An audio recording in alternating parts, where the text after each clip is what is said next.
أعوذ بالله السميع العليم من الشيطان اللعين الرجيم. بسم الله الرحمن الرحيم. الحمد لله الذي علا في توحده ودنا في تفرده، الذي بعد فلا يرى وقرب فشهد النجوى، ثم الصلاة والسلام والتحية والإكرام على أشرف الأنبياء والمرسلين، حبيب إله العالمين سيدنا ونبينا وحبيب قلوبنا وطبيب نفوسنا وشفيع ذنوبنا أبي القاسم محمد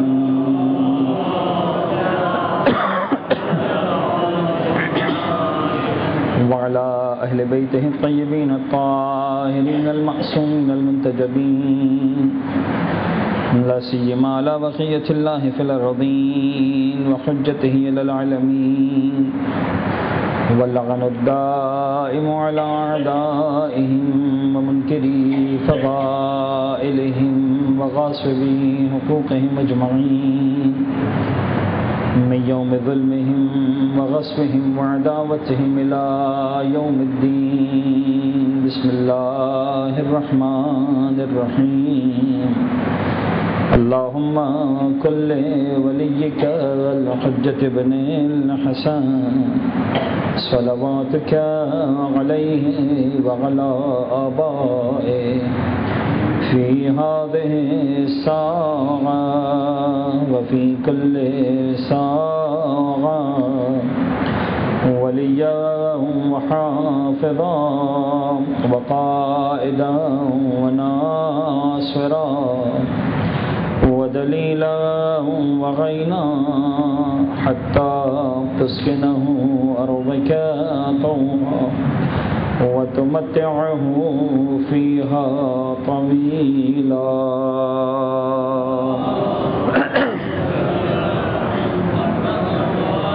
أما بعد فقد قال الله الحكيم في كتابه المبين. بسم الله الرحمن الرحيم. ويطعمون الطعام على حبه مسكينا ويتيما وأسيرا، إنما نطعمكم لوجه الله لا نريد منكم جزاء ولا شکورا. صلی اللہ علیہ محمد وعلیہ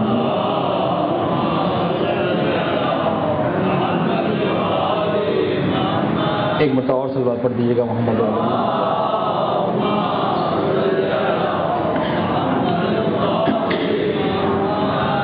عزیزان گرامی قدر،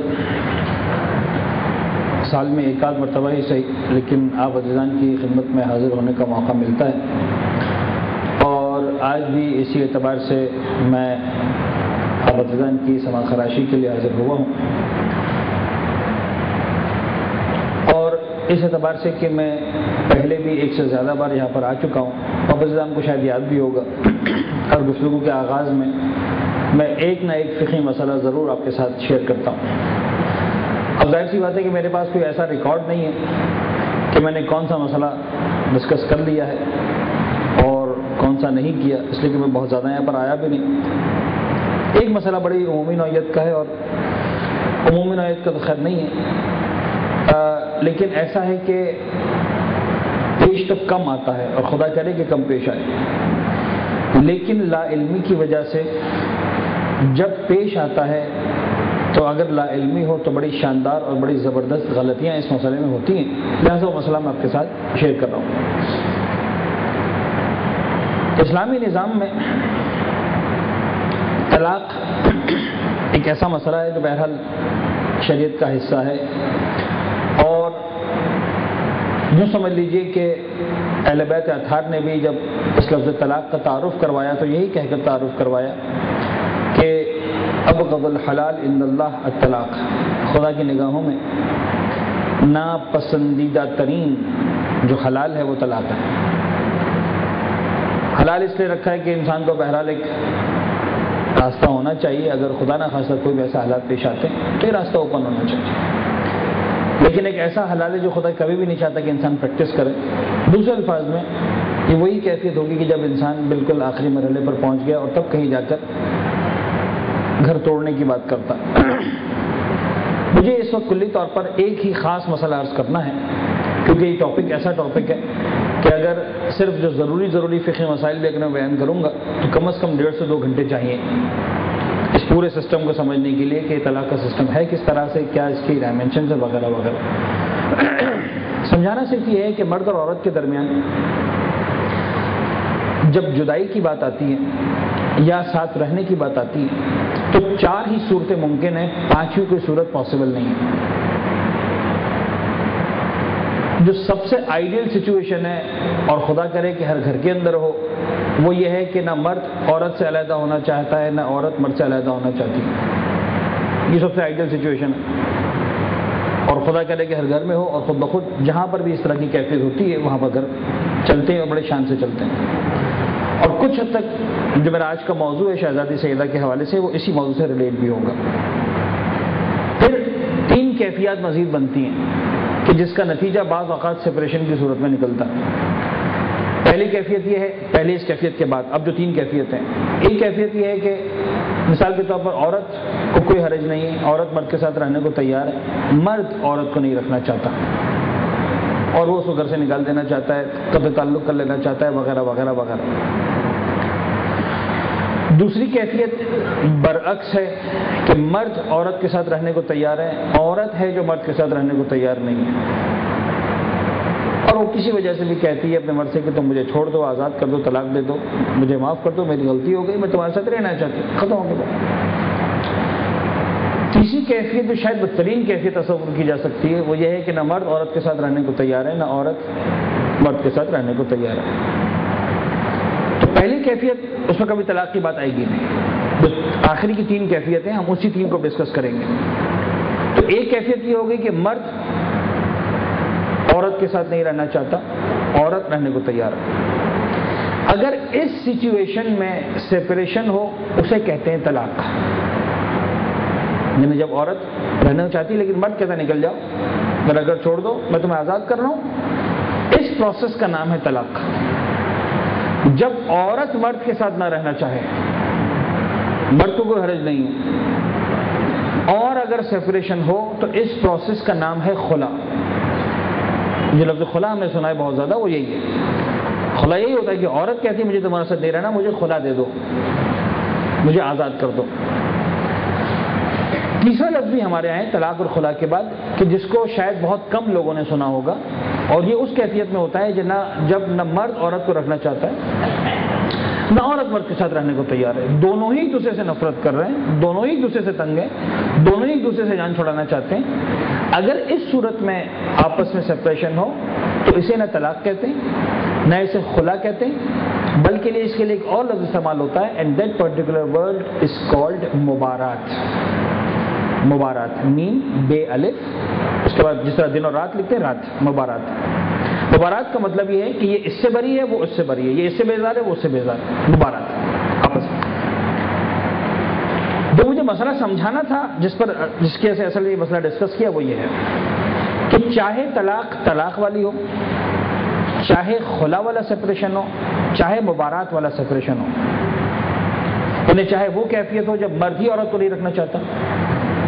چاہے وہ کیفیت ہو جب عورت مرد کے ساتھ نہیں رہنا چاہتی، اور چاہے وہ کیفیت ہو جب دونوں ایک دوسرے کے ساتھ نہیں رہنا چاہتے، یعنی چاہے طلاق ہو رہی ہو، چاہے خلا ہو رہا ہو، چاہے مبارات کا سلسلہ ہو رہا ہو،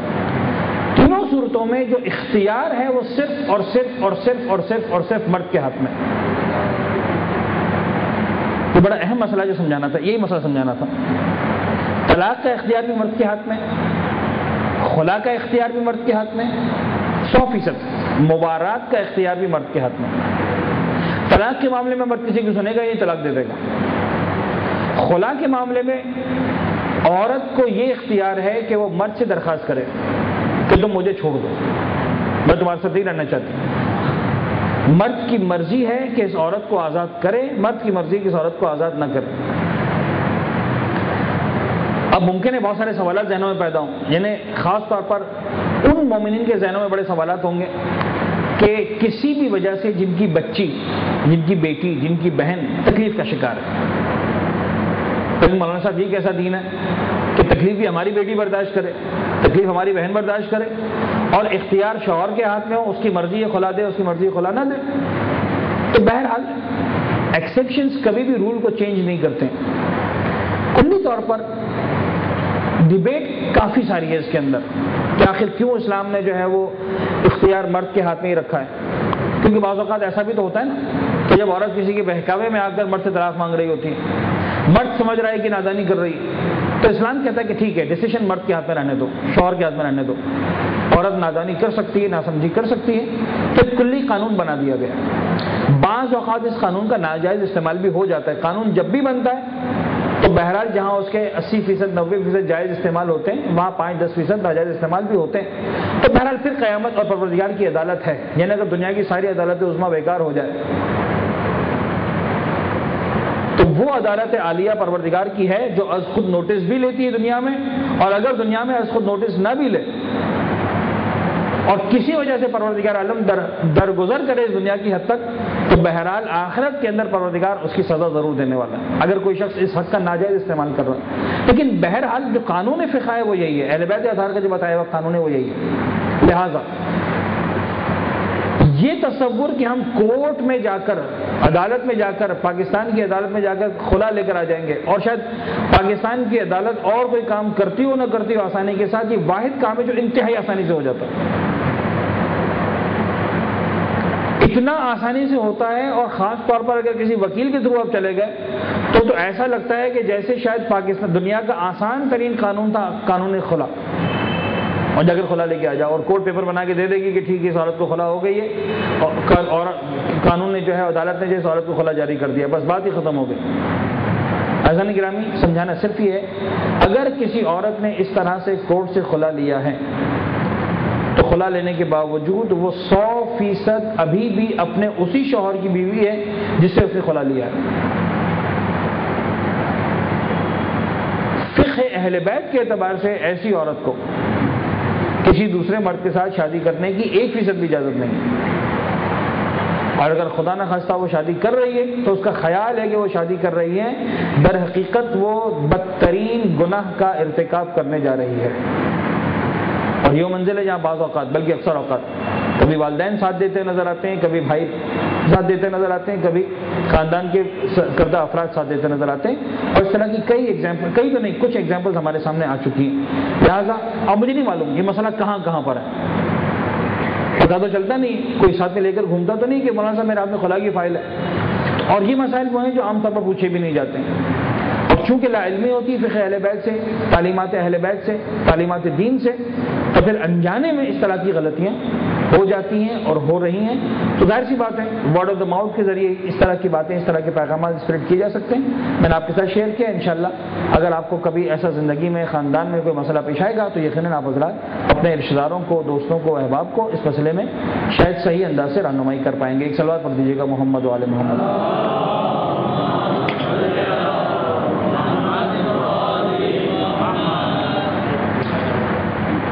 اگر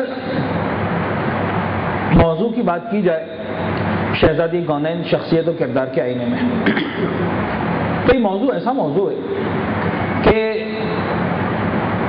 جیسا اناڑی طالب علم بھی اگر کوشش کرے گا اس موضوع پر بات کرنے کی تو آرام سے 5-6 مجلس سے پڑھ ڈالے گا،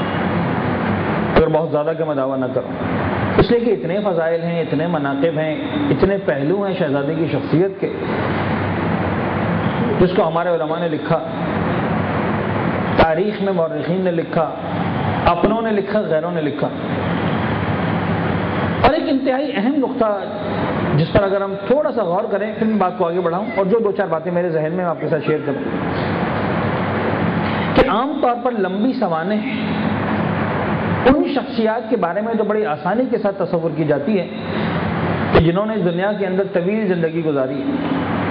50 سال گزارنے کے بعد اس دنیا سے جا رہا ہے، 60 سال 65 سال 70 سال 80 سال 90 سال گزار کے جو شخص جا رہا ہے، اتنی لمبی زندگی ہوتی ہے، اتنی طویل زندگی ہوتی ہے کہ بہرحال